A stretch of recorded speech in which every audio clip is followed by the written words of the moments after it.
Hello, and thanks for having me today at the Food Design Festival in Madrid. Unfortunately, I cannot be there with you in person, but it's great to join you at least remotely from Berlin. I am Albrecht Wolfmeyer, director of the ProVeg Incubator, which is an intervention by ProVeg International, the food awareness organization. I'm going to tell you a little bit more about just now today, and a little bit also about our work at the ProVeg Incubator and the problems we see and the challenges and the opportunities we see in the food ecosystem. And then if you have any questions or comments, we can discuss those. So thanks so much for having me and for being with me today. So I want to talk about the food system and the transition it is seeing and that is in need at the moment. Let me start with some more information on myself and on ProVeg. This is me at our headquarters here in Berlin, the ProVeg Incubator. We have a kitchen there, we have event rooms, and we have a co-working space, and this is where we invite our startups to come to as well during our program that we run on a global scale. So it's really a global program. We've worked with startups from Spain, we've worked with startups from Latin America, and from all the other continents and countries actually as well. It's a very, very global thing. So what I really love about my job is working with founders, entrepreneurs, and trying new foods, new food products, like on this picture. This is a very exciting part of the job, that there's always innovation and always something to improve and always something to try. The background of all of this, what we're doing at ProVeg and at ProVeg Incubator, is that we see that many of our problems today actually have a common cause, and this is animal agriculture. This is not about bashing farmers or about raising concerns where there is not a real problem, but we see that health issues can be tackled if you look at the way we produce and grow our food and our ingredients. Justice can be tackled and be improved if you think of the distribution of calories, of protein, of food around the world. If you switch to a different way of producing and sharing our food, and there is of course the animal welfare aspect. If you think of the billions and billions of land animals that are raised and slaughtered for food, and often in very, very poor conditions, but also about the overfishing, the hunting of wild animals, and so on. And then there's an environmental and climate aspect that is very important. Numbers vary a bit, but there's a clear consensus on the fact that our food production systems and animal agriculture in particular contribute between 11 and 20% of greenhouse gas emissions. And you think about the leverage that we have here, because we can change our personal, of course, diets, but we can also change the way we produce food. This is a really, really important aspect of how we can tackle climate change. A few words on ProVeg. We are a food awareness organization that is with a mission to replace animal ingredients and animal foods with plant-based or cultivated ingredients and products. And we are active with offices in 11 countries across the globe, in 4 continents.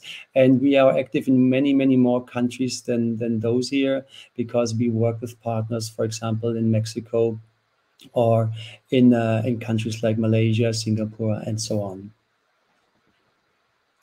We do way more than just working with startups. We work with corporates, we work with governments, with NGOs, with regulatory bodies, with individuals, with consumers, retailers, and so on. So we are a movement builder. We are a research hub, if you like, and we are corporate consultancy in many, many things in one organization, with our around 200 people that are working with us across the globe in those action areas that you can see here. Our mission then, as I said, is to replace animal products by 50% globally with plant-based and cultivated foods by the year 2040. So it's a big mission, but it has all these benefits that I just mentioned regarding health, environment, climate, and animal welfare. So it's worth it. It's about reduction. It's about the reduction of the intake of animal products. Our vision then is a world where everyone chooses delicious and healthy food that is good for all humans, animals, and our planet. And I think this is a great vision that everyone can agree on.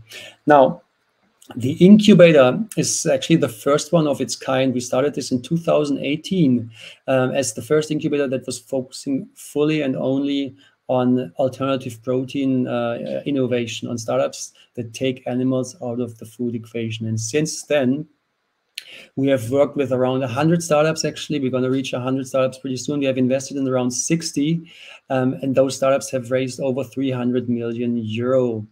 And we are also working with a lot of corporate partners, food producers, retailers, distributors, and so on. So we have a network of about 100 mentors that work with us in this program. What is it that we're doing? Actually, there's this tailor-made program, 3 months of intensive work that starts with the basics, setting your goals, and it ends with your pitch on a demo day when you pitch to founders, to funders and to other founders, actually alumni, to a jury of investors. And then often the journey really starts again, because of course it's much more than a 3-month program. We help our startups to find the right partners, to scale their business and to expand into other markets. So we do all this with the help of our mentors. We invest ourselves. We have a huge community of alumni and partners. We have facilities, as I've shown you in the beginning, in Berlin.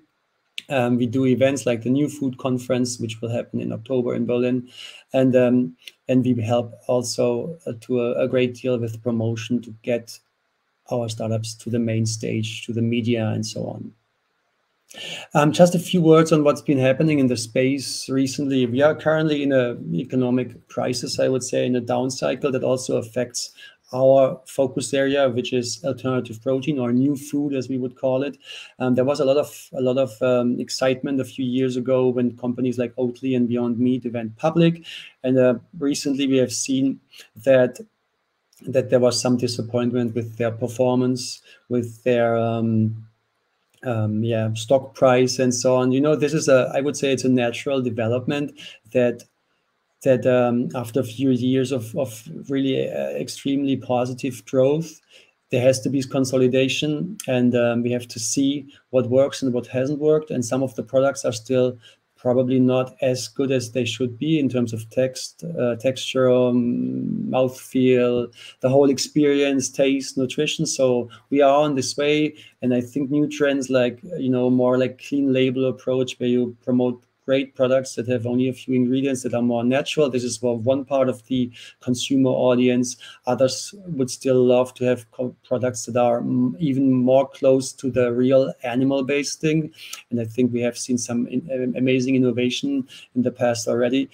So given that this is an ecosystem, an industry, the plant-based food industry and the alternative protein space that is only about 10 years old, it's amazing what has happened in that time. And so I hope that after this downturn that we're seeing at the moment, it has to do also with, of course, the current economic crisis and the situation in Ukraine, inflation and so on. And it's also not like that everywhere. I think Spain is a very interesting country that is where it's growing, and the German market is really very strong still. So we also have to see where we are looking at exactly when we hear these negative news that I've put together here.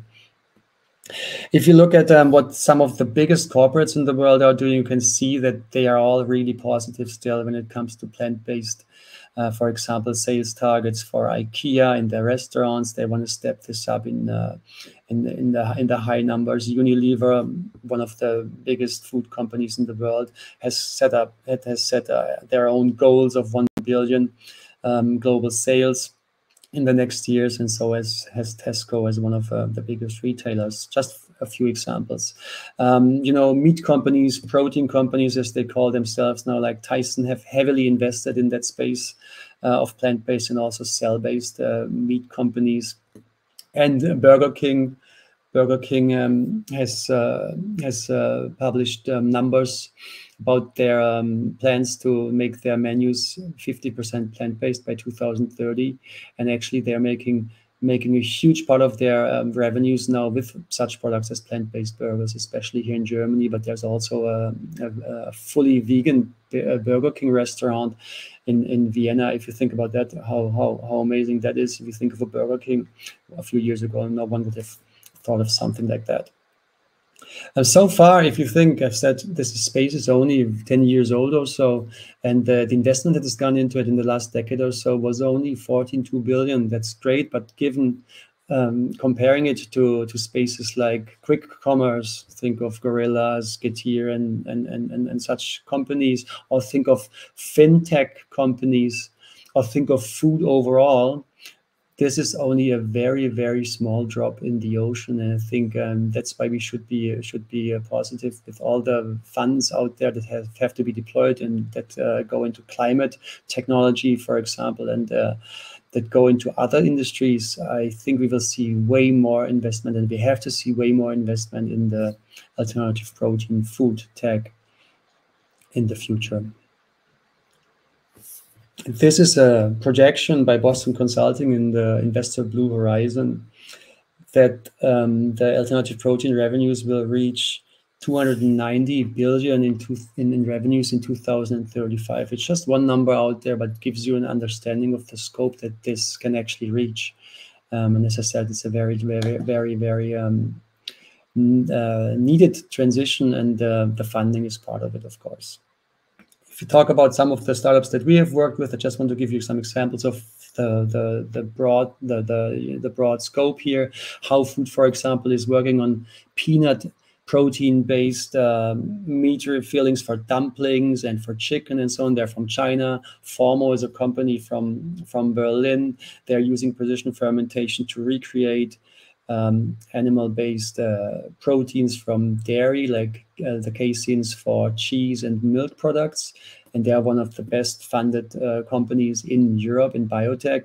Live Foods from Berlin are working on pea protein-based milk drinks and yogurt. Omni is one of the first and leading plant-based pet food companies.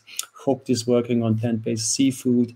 Better Nature is using tempeh to introduce new and exciting convenience products to the market. And Bosque Foods, for example, is using mycelium, that is the roots part of mushrooms, to recreate the texture and mouthfeel of meat-like products, which is quite an amazing and intriguing innovation. And there are quite a few companies working on that, because mushrooms by themselves already have so many benefits in terms of texture and also of nutrition compared to other ingredients.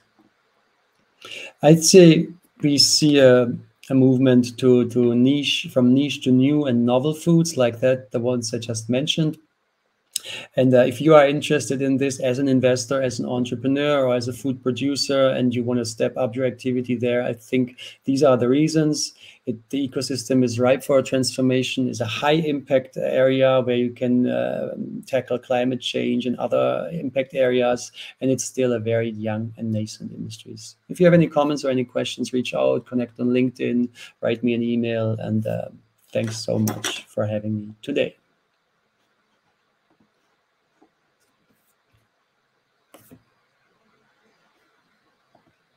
Thank you.